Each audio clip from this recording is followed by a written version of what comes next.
우리 아이는 잘 자라고 있을까? 모든 부모의 고민인데요. 요즘 아이의 키 성장과 성조숙증에 관심을 두는 부모들이 많습니다. 아이의 성장에 있어서 부모의 관심은 이제 필수 요소가 됐는데요.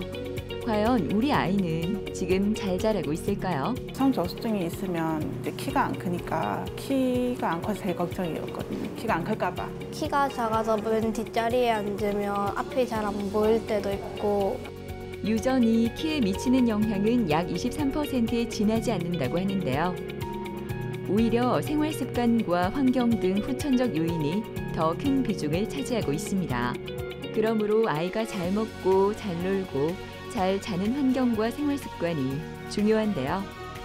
오늘은 성장과 성조숙증, 건강까지 한 번에 해결할 수 있는 성장 치료에 대해 하성미 원장과 함께 자세히 알아보도록 하겠습니다. 한방 성장 치료는 말 그대로 성장 저해 요소를 최대한 이제 제어해서 아이가 자기가 가지고 있는 키의 최대치를 클 수 있도록 이제 유도하는 그런 관리 방법이라고 생각하시면 됩니다. 아이가 뭘 먹고 건강 상태가 어떠하고 잠을 잘 잤냐 못 잤냐, 그리고 아이가 잔병 치레가 많았냐 아니냐, 각종 알러지 질환이 있었냐 아니냐, 뭐 영양 공급 상태가 어떠냐, 이런 것들에 따라서 최종 키가 부모님이 그 동일한 유전자를 물려줬다 하더라도 이제 달라질 수 있다는 거죠. 물려받은 유전 키에서 이제 최대치를 이제 클 수 있도록 그렇게 도와주는 것이 아이가 건강적으로도 그렇고 이제 최종적으로 이제 성인이 되었을 때 원하는 키를 이제 누리고 살 수 있도록 할 수 있기 때문에, 그래서 이제 성장 치료가 이제 필요한 거죠.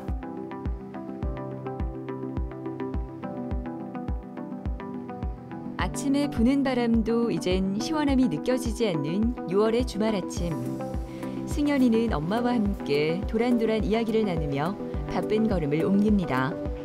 주말 아침마다 빼먹지 않고 이들이 가는 곳은 바로 한의원인데요. 승연이의 성장 치료를 위해서입니다. 처음에 낯설었던 공간도 이젠 친근하기만 한데요. 그 시간만큼 승연이에게도 많은 변화가 있었습니다. 뚱뚱했고 그다음에 키도 작으니까 나가서 움직이는 걸 싫어했고 되게 자존감도 낮으니까 어디 가서 계속 기가 죽어서 많이 움직이지를 못했던 것 같아요. 라면 같은 그런 걸 너무 많이 먹으니까 부담스러웠고, 근데 그거를 먹고 나면 이 포만감 또 그대로 자버리고 이러니까 정말 그게 크게 키가 되는 게 아니고 음식에 대한 고민이 좀 제일 많았어요.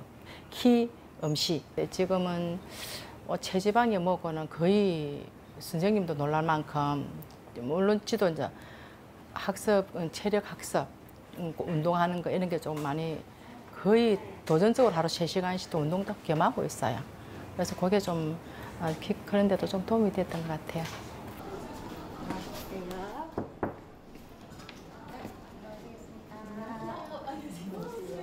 안녕하세요, 어머니. 승현아, 일단 가슴부터 아랫배까지 좀 전반적으로 좀 눌러볼게. 장에 수분이 좀 정체가 많다. 그래도 설사는 안 했다, 그치? 네. 약간 폐기능 살짝 떨어지고 체력은 괜찮거든. 네. 근데 폐기능 조금 떨어지니까 밤에 잘 때 뭐 에어컨이나 선풍기 이런 거 최대한 있잖아. 조금 틀다가 바로 끄고 자거라. 네. 전반적으로 폐맥이 떨어지면서 애가 복압이 떨어지거든요. 그래서 이 약간 여기서 찬 거를 많이 먹거나 조금만 죽게 자면 이제 확 감기가 걸리거나 할 것 같아요. 그랬어요, 진짜 이틀 사이에. 그래서 그것만 조금. 그리고 이게 폐맥도 기능이 조금 떨어져 있으니까 일단 찬 거 조금만 먹지 말자. 그렇게 하면 또 금방 또 회복되고 한다. 일단 그렇게 하고 다른 거는 괜찮아요, 어머니. 그리고 키도 지금 잘 크고 있으니까 지금 딱 성장기니까 중요한 시기거든요. 요거 최대한 뭐 영양적으로도 그렇고, 그리고 이제 내분비 계통 균형도 그렇고 최대한 살려가지고 어머니 체중은 요렇게 이제 완만하게 표준 체중 유지하면서 이제 키 좀 더 클 수 있도록 계속 이렇게 해볼게요. 감사합니다. 승현이가 그 내원한 지는 1년 정도 되었거든요. 그래서 제일 처음에 내원했을 때는 자기 신장에 비해서는 이제 13kg 정도가 체지방이 많고, 그리고 뼈 나이는 1년 반 정도 많고, 그런데 키는 이제 또래 애들하고 비슷한 거죠. 그렇다 보니까 최종 예측 키가 167cm 정도로 나오게 되었습니다. 그리고 그거 외에 이제 비염 같은 그런 알러지 질환이 같이 있다 보니까 환절기에 좀 고생을 하고 있었고요. 일단은 한약으로 노폐물, 그러니까 몸의 해독 기능을 촉진시켜줘서 몸에 노폐물이 좀 빠지도록 도와주고, 그리고 2차적으로 이제 성조숙증을 제어하는, 그러니까 뼈나이 진행을 조금 완만하게 잡아주는 그런 처방이 들어가서 이제 뼈나이 진행을 조금 제어해 주면서 그 안에 키를 최대한 클 수 있도록 도와주는 약재들이 들어갔어요. 그리고 중간중간에 이제 비염을 개선하는 그런 관리들을 같이 병행을 해서 최대한 이제 키에 누수가 안 생기도록 꾸준하게 이제 지켜봐 주고 관리를 해준 거죠. 승현이는 치료를 하면서 많은 변화가 있었는데요. 12개월 동안 10cm가 성장했습니다. 체지방률은 35%에서 14%로 감소해 8kg이 줄어들었다고 하네요. 오늘 승현이는 추나 치료를 받게 되는데요.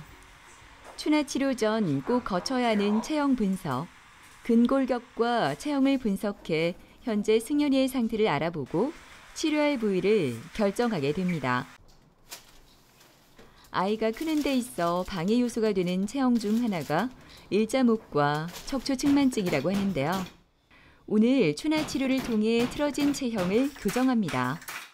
요즘에 이제 아이를 키우는 부모님은 다 그러실 건데 자세가 구부정해요. 뭐 이런 얘기 엄청 많이 하시거든요. 그러니까 일단 기본적으로 라운드 숄더, 그러니까 어깨가 앞으로 쏠리고 이제 목이 거북목으로 앞으로 이제 나가는 거거든요. 이제 그런 자세를 좀 많이 보게 돼요. 아무래도 핸드폰하고 패드 때문에 그렇게 되는데, 이제 그렇게 되었을 때는 이렇게 뇌혈류, 그러니까 머리 쪽으로 혈액 순환에 장애가 생기면서 집중력, 기억력도 떨어지고 이제 성장 호르몬 분비력도 좀 떨어질 수 있거든요. 그래서 그런 것들을 최대한 이제 원래 몸 상태로 바로 잡아주는 관리인 거죠. 추나 치료는. 그리고 이제 척추의 정렬을 좋게 해주면 아무래도 그 성장판으로의 혈액 공급이 더 좋아지기 때문에 성장판의 분열, 그러니까 키의 성장에도 2차적으로도 도움이 됩니다.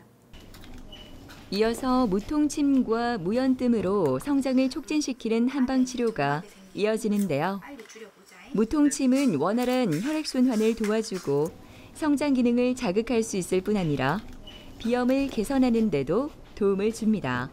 아이들 같은 경우는 실질적으로 이제 뾰족한 침이나 이런 걸 좀 두려워하기 때문에 혈자리를 자극해주면서 통증이 없는 이런 압봉침을 잘 쓰게 됩니다. 그래서 혈자리에 압봉침을 붙여주고 그리고 이제 필요한 온열 치료라든지 이제 그 혈행을 도와주거나 면역 기능을 올려주는 이제 그런 치료들을 물리 치료들을 이제 병행을 해서 일단은 빠르게 이제 불편감이 있거나 이제 면역에 문제가 생긴 부분들을 회복을 시켜서 성장에 방해가 되지 않도록 해주죠. 한 달에 1cm씩 크고 한약도 먹다 보니까 살도 빠지고 비염도 되게 많이 나아지고 한의사 선생님들 말대로 하다 보니까 점점 많이 자라고 있는 것 같고 이제 키도 많이 따라잡은 것 같아요. 농구도 하고 싶고 그다음에 키가 크니까 또 자랑도 하고 싶고 여러 가지 하고 싶어요.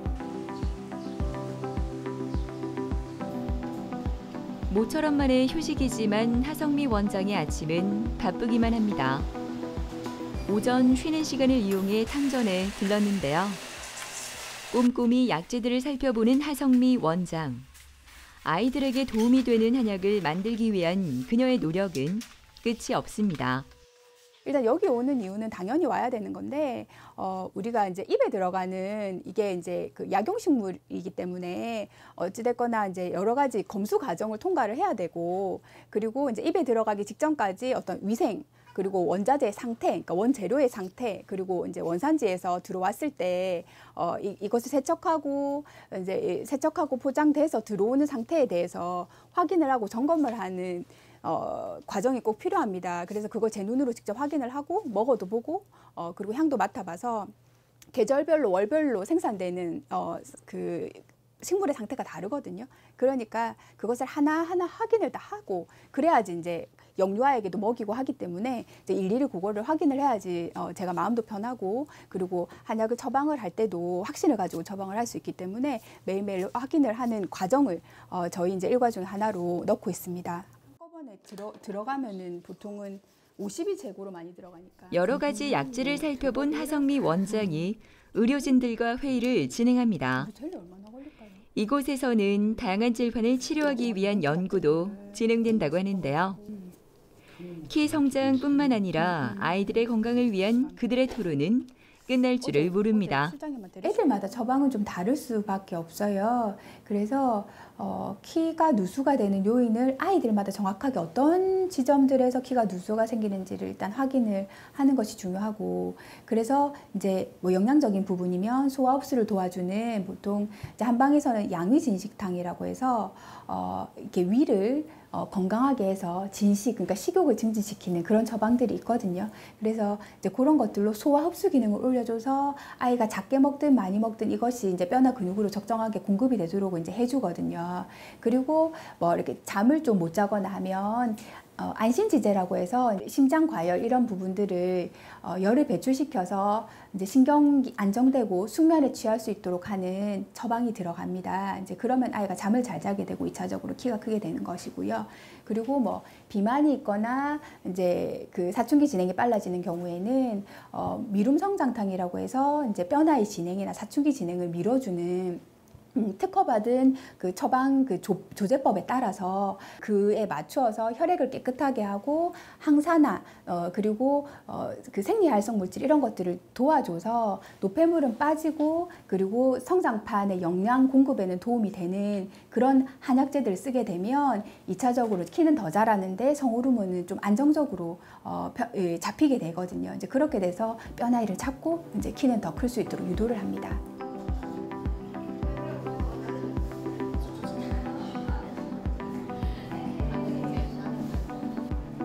잠을 잘 자지 못해 짜증이 많았던 소율이는 요즘 기분이 좋습니다. 한약을 먹으면서 밤에 잠을 깨지 않아 아침까지 푹 잘 수 있기 때문인데요. 건강뿐만 아니라 키도 많이 커 요즘 얼굴에 웃음이 떠나질 않습니다. 학교에서 자리를 정할 때 랜덤으로 뽑는데 키가 작아서 맨 뒷자리에 앉으면 앞이 잘 안 보일 때도 있고, 학교에서 키를 잴 때 선생님이 제 키를 말아서 부끄러운 적도 있어요.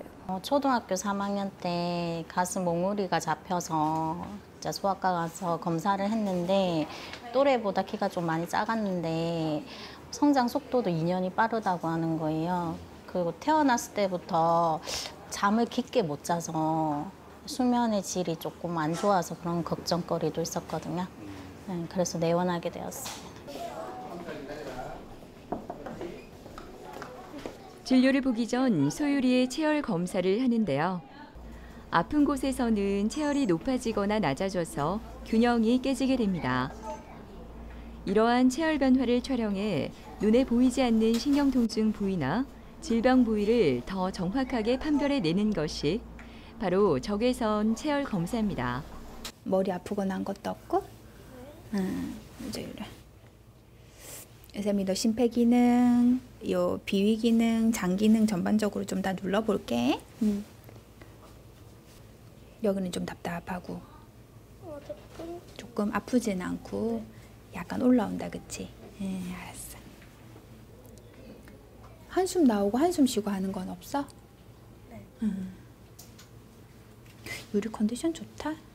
요새 어머니 소화는 이제 걸리는 거 없네. 요 앞전에는 약간 위에 가스 차서 딱 명치 있는 부분에 위 담적 증상 좀 있었거든요. 네. 이제 그거는 이제 풀려서 괜찮고, 그리고 뭐 체력도 지금은 이렇게 그 보통은 이제 이쪽으로 이제 심장하고 간하고 이제 그 콩팥 쪽 이쪽으로는 이제 폐 비위장 쪽 보는데 좌우로는 균형이 다 맞추고 괜찮아요. 심장 많이 뛰고 이제 뇌 쪽으로 피가 많이 몰려서 이쪽에 이제 상기 증상이 좀 있는 거예요. 어머니.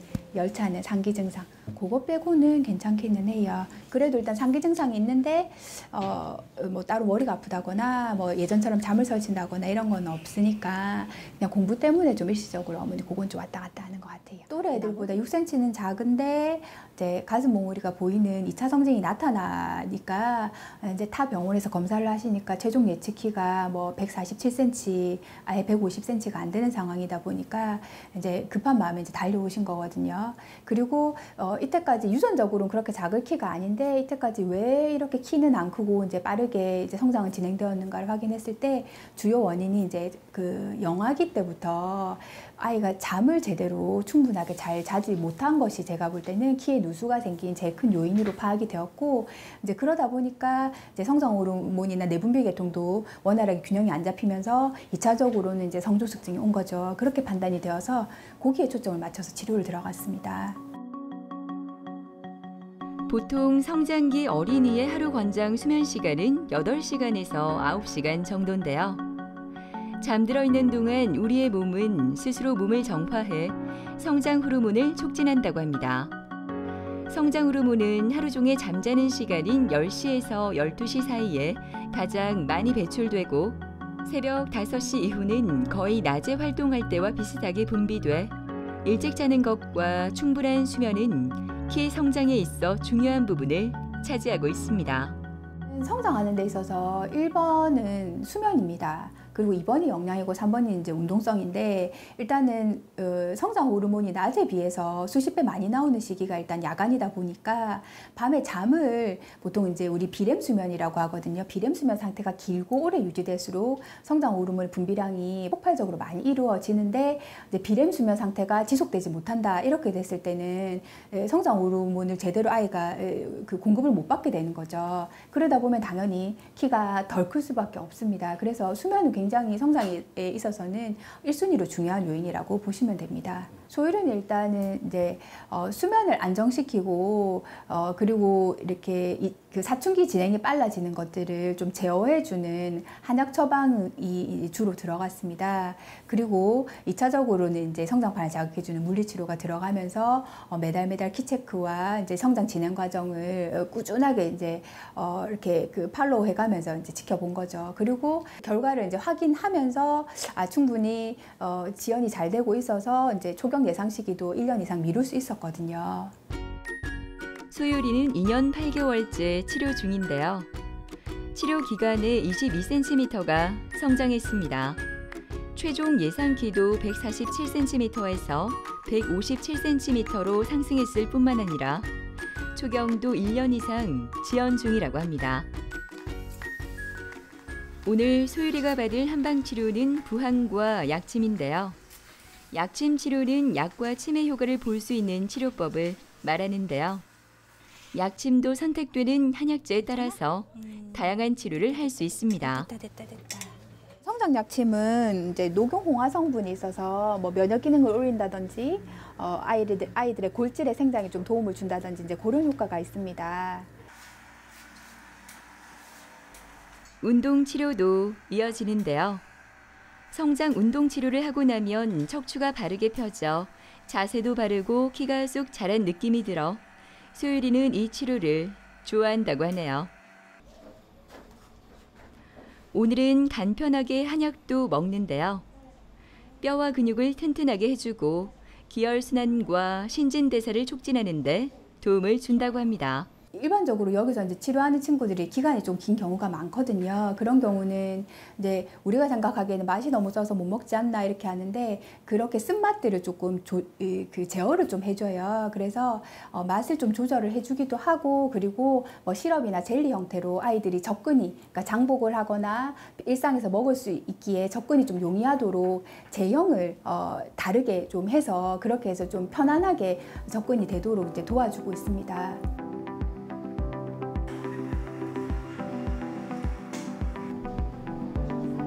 수줍은 얼굴로 진료를 기다리는 보령이는 성장 치료를 하면서 식욕이 좋아졌다고 하는데요.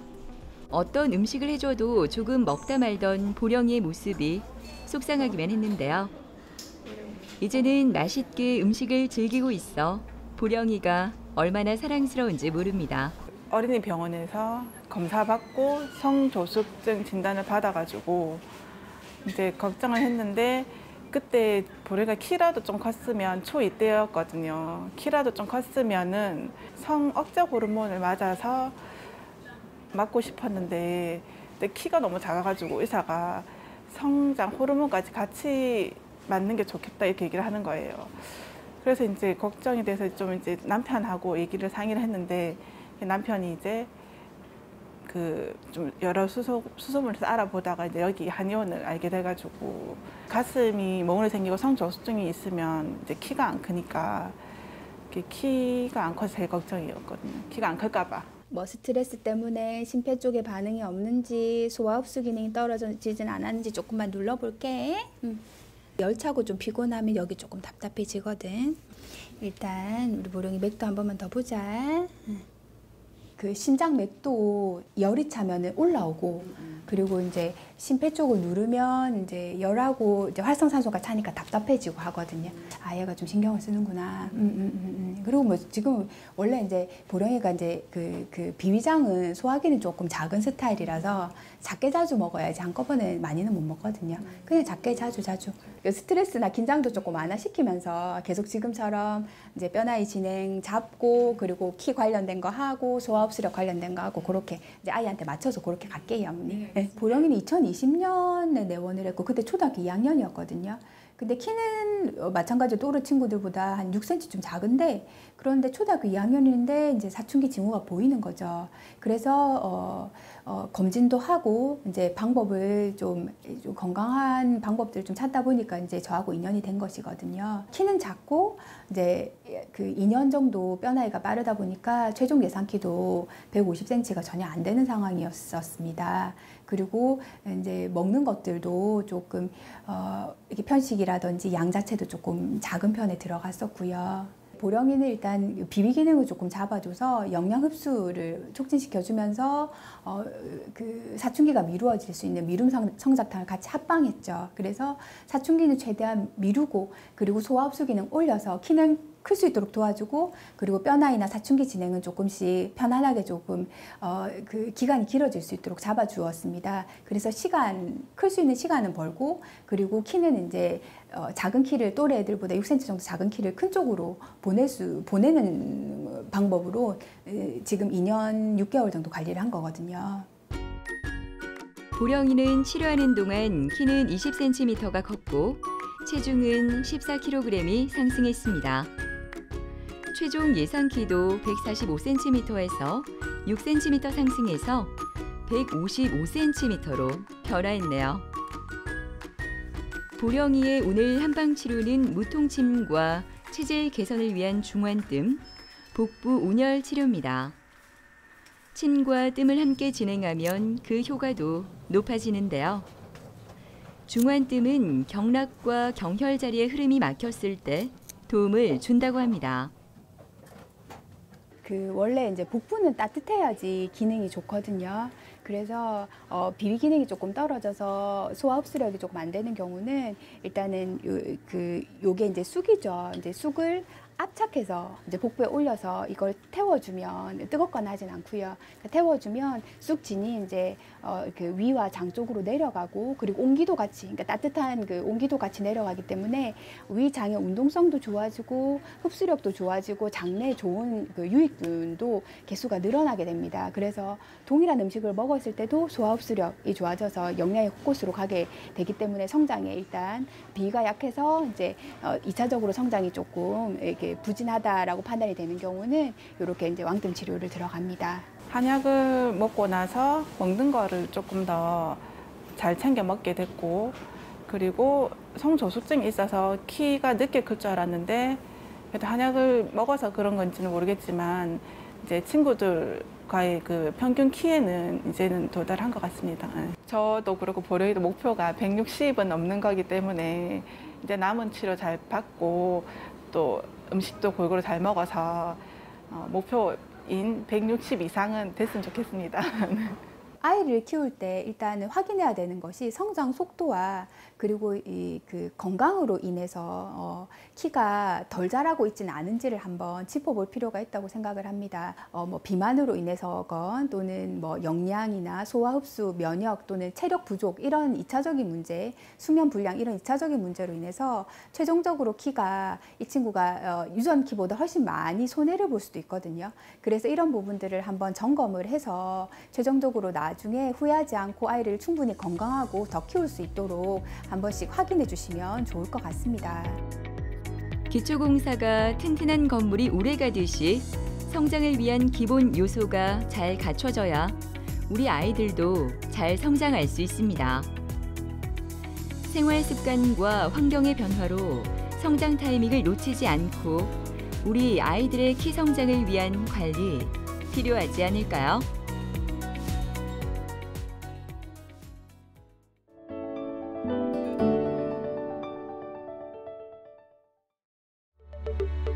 한국인 10명 중 50%는 가지고 있다는 갑상선 결절. 흔하긴 하지만 증상이 없어 건강검진으로 우연히 발견되는 경우가 많은데요. 지금 여러분은 어떠신가요? 일단은 뭘 먹거나 마실 때 이물감이 제일 심했고 피로감이나 체력적으로 한계가 너무 많이 느껴지기도 하고 갑상선 결절은 가장 흔한 내분비 질환의 하나로 성인의 20에서 40%에서 발견되며 이 중 10에서 20%만이 만져진다고 합니다. 나이가 증가함에 따라 그 발생도 함께 증가하며 대개 여자에게 더 잘 발생한다고 하는데요. 오늘은 갑상선 결절과 그 치료법에 대해 이준형 원장과 함께 자세히 알아보도록 하겠습니다. 갑상선 결절이란 갑상선 내에 발생하는 모든 혹을 갑상선 결절이라 하고, 갑상선 결절은 정상인의 20 내지 4%에서 있고 많게는 초음파 검사를 하면 50%에서 발견되는 아주 흔한 질환입니다. 여기에는 양성과 악성 결절로 나누게 되고 악성 결절을 갑상선암이라고 합니다.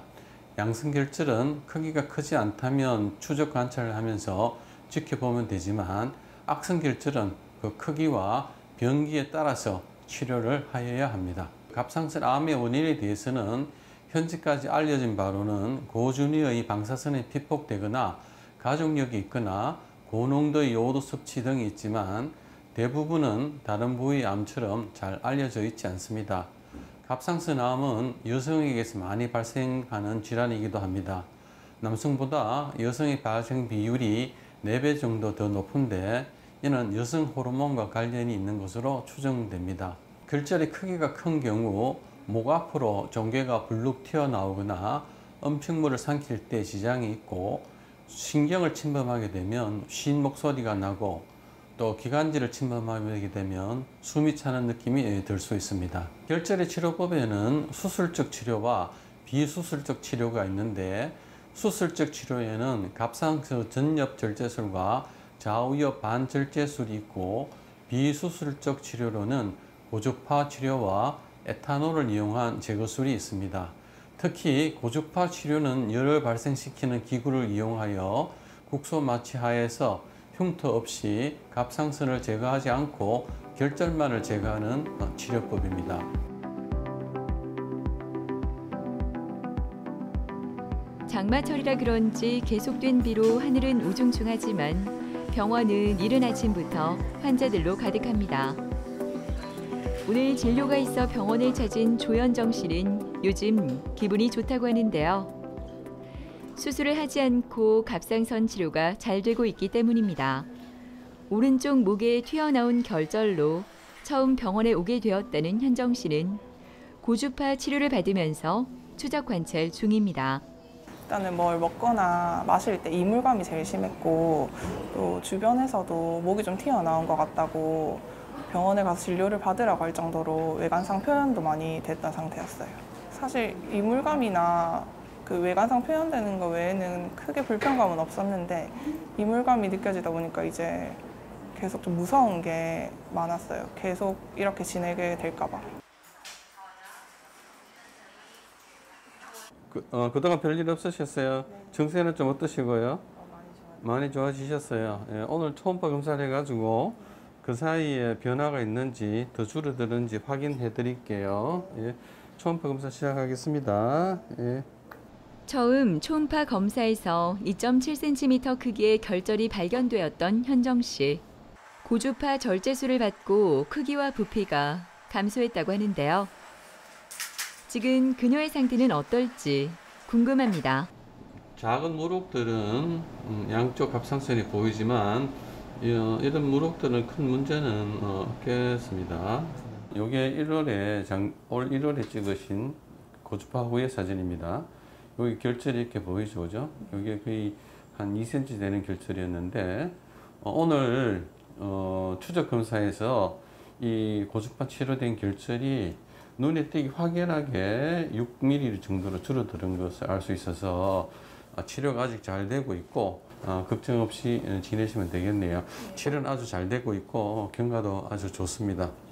내원 당시 우측 목에 혹에 의해서 불룩 튀어나온 증세를 가지고 내원을 하셨는데 내원 당시 시행한 초음파 검사상 우측 중엽에 등에코를 가지는 2.7cm 크기의 결절이 발견되었고 이 결절은 도플러 검사상 혈액이 아주 풍부한 결절로 추적 검사상 빨리 자랄 수 있는 그런 결절이었습니다. 갑상선은 우리 몸 안에서 호르몬을 분비하는 내분비 기관 중 하나로 목의 전면부 약간 아래쪽에서 나비가 날개를 펼친 모양으로 기도를 감싸고 있습니다. 갑상선은 음식으로 섭취된 요오드를 이용해 갑상선 호르몬을 생성하는데요. 이 호르몬은 우리 몸의 열을 생산해서 체온을 조절합니다. 갑상선은 신진대사를 조절하는 중요한 기관으로 요도는 갑상선 호르몬을 만드는데 필수 원소로 요도 없이는 갑상선 호르몬을 만들 수 없습니다. 갑상선 호르몬은 체온 유지, 에너지 대사, 성장과 발달을 조절하는 기능을 합니다. 우리 몸은 스스로 요도를 만들지 못하므로 반드시 음식이나 요도 증제를 통해 섭취하여야 되는데 주로 해조류, 생선, 천일염 등에 풍부하게 들어 있습니다.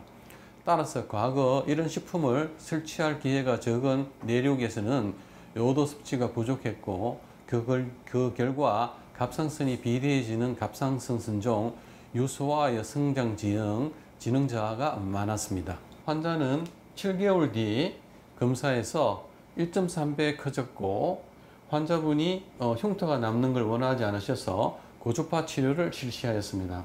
고주파 치료상 전극에 의해서 조직이 타면서 가스가 발생한 것을 알 수 있고 고주파 치료 끝나고 난 뒤 사진에서 보면 이 조직이 탄 가스가 결절에 전반적으로 퍼져 있어서 치료가 잘 되었다는 것을 알 수 있습니다. 고주파 치료 후 7개월 후에 찍은 사진으로 이때 찍은 용량이 0.3cc로 94% 볼륨이 감소되었고 치료 후 13개월에는 0.09ml로 98%의 감소를 보였습니다. 이 환자는 시술 전에 목에 튀어나왔던 부위가 시술 후 1년 뒤에는 완전히 없어져서 정상으로 된 것을 알 수 있어서 치료가 아주 잘 된 경우였습니다.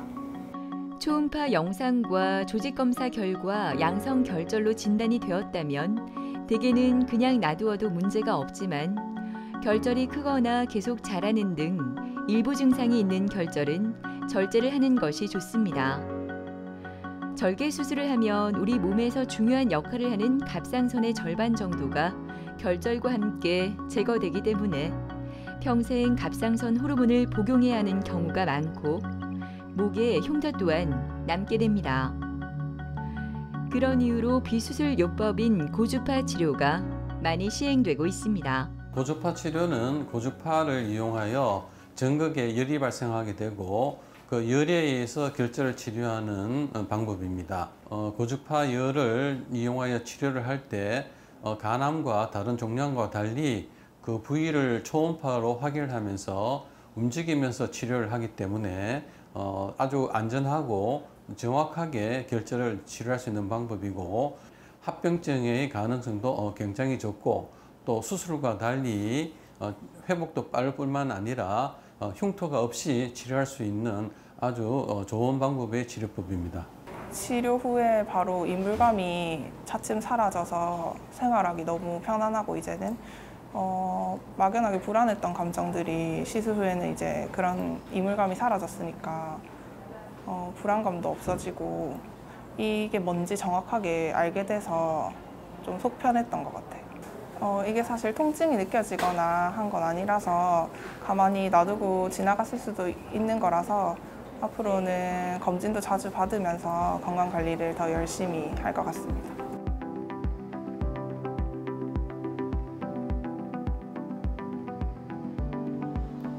갑상선암과 전이암으로 2번의 수술을 한 이재영 씨는 추적 관찰 도중 재발이 의심되는 임파절이 발견돼 검사를 시행했는데요.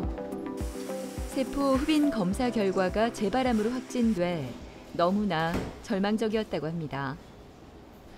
수술하고 싶지 않아 이곳에서 고주파 치료를 받게 됐는데요. 조금씩 좋아지고 있는 것 같아 얼마나 다행인지 모릅니다. 갑상선이 전부 저게 나비가 다 녹아버렸어. 예. 그래 이제 사기가 되고 이제 림프 저리까지 다 되고 그래서 그 이제 수술을 했죠. 그 이제 다 시끄러고 1년 있다가 또 재발이 한번 되었어요. 이제 그 재발되고 그때 또 이제 수술하고 그 지금 5년차 접어들어가지고 또 재발이 된 거죠.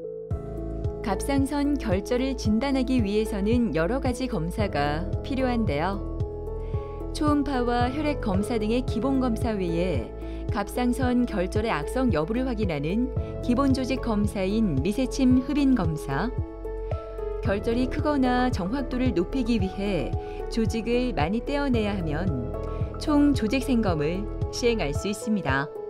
갑상선 결절을 진단하는 검사는 가장 기본적이고 정확한 검사는 초음파 검사입니다. 초음파 검사로 결절이 있는지 진단하게 되고 발견되면 결절의 모양에 따라서 악성도를 나누게 됩니다. 대부분 미세침 흡인 검사로 충분히 확진이 되지만 간혹 미세침 흡인 검사로 불충분하거나 여포성 종양이 의심되는 경우는 핵생검 검사를 하게 됩니다.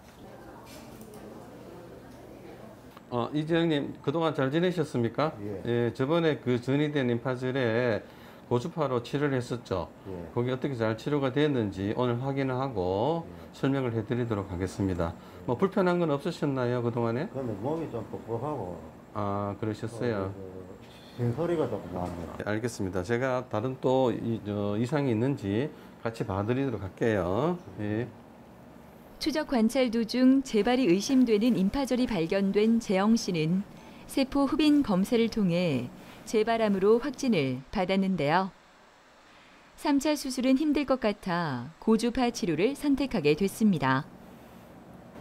저번에 고주파로 치료했던 그 전이된 임파절은 경계 부위가 많이 없어져서 지금 흡수가 되고 치료가 되고 있는 중입니다. 우리가 6월 13일 그러니까 한 2달 만에 이제 고주파 치료를 하고 오늘 뭐 보름이 됐습니다. 예. 그래서 오늘 요게 이제 고주파 치료한 사진인데 크기도 줄어들었고 보름밖에 안 됐기 때문에 예. 점점 줄어들고 있고 한 달 정도가 되면 거의 50%가 줄어듭니다. 3개월 뒤에 더 오셔서 예. 한 번 더 어느 정도 줄어들었는지 확인하고 또 다른 곳에 혹시 생긴 게 없는지 찾아서 확실하게 알려드리도록 하겠습니다. 2018년 갑상선암과 임파절 전이에 대해서 대학병원에서 수술을 받았고 2019년에 재발하여 2차 수술을 받았던 환자입니다. 추적 관찰 도중 2023년 연례검사에서 재발이 되는 임파절이 발견이 되어서 세포 흡인 검사 결과 재발암으로 확진되었는데 이 환자는 3차 수술을 하기에는 수술 부위 유착이 너무 심하고 환자분이 고통이 심할 것으로 사료되어 저희 병원으로 고주파 절제 치료를 위해서 의뢰된 분입니다. 고주파 치료상 암세포 내로 전극이 도달한 것을 알 수가 있고 여기서 전극이 발생하여 조직을 태웠으며 치료 후에 보면 이 전극 내에 가스가 발생한 것으로 봐서 치료가 아주 잘 되었던 환자입니다. 앞으로 3개월, 6개월 뒤에 추적 검사를 하면 이 결절은 완전히 없어지리라고 생각합니다. 재발이 안 되시면 좋겠는데 이제 벌써 2번이나 재발이 되다 보니까 그리고 이게 또 어떻게 될런지는 모르겠는데 이제 내뭐 나이도 이제 많고 뭐 바라는 게 뭐 있겠습니까? 뭐 건강하게 막 이래 사는 게 거의 바람이지 지금.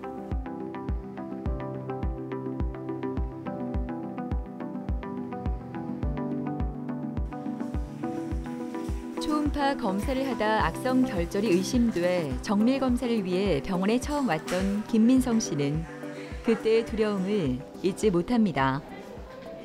임파절 전이가 확인돼 대학병원에서 수술을 받고 지금은 추적 관찰 중인데요. 오늘 결과도 나쁘지 않기를 바라봅니다. 처음에 건강검진 차원으로 초음파도 해보고 피검사도 해봤는데 아무런 이상이 없었어요. 근데 초음파상이 조금 이상하다고 해서 정밀검사하러 오게 됐어요. 검사하니까 세침 검사를 해보자고 하셨고 정밀 검사를 더 해보자고 하셔서 그냥 설마 하고 그냥 계속 진행했던 것 같아요. 수술을 받고 나서 그 조직으로 검사를 해보니까 임파선 암이랑 갑상선 암이 다 나왔더라고요. 그래서 약간 그제서야 실감이 나는 느낌? 그리고 가족들 생각이 제일 많이 났었고요. 다시 재발하면 어떡하지? 또 수술하면 어떡하지? 뭐 이런 생각들? 그런 생각들이 많았어요.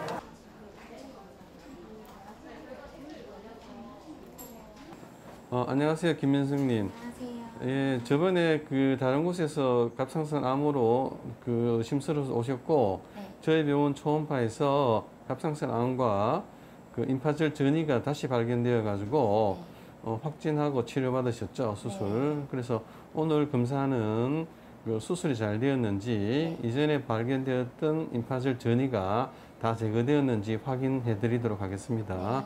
그동안 뭐 불편한 건 없으셨죠? 네, 괜찮았어요. 예. 여러 부위에서 임파절 전이 소견이 발견된 민성 씨는 세포 흡인 검사상 악성 결절과 임파절 전이가 확인돼 대학병원에서 수술을 받고 이곳에서 추적 관찰 중인데요. 현재 그녀의 상태는 어떨까요? 초음파를 보니까 갑상선은 다 잘 제거가 되었고, 이전 초음파에서 저희들이 확인해 드렸던 임파절 전이가 된 임파절들은 다 제거가 잘 되었습니다.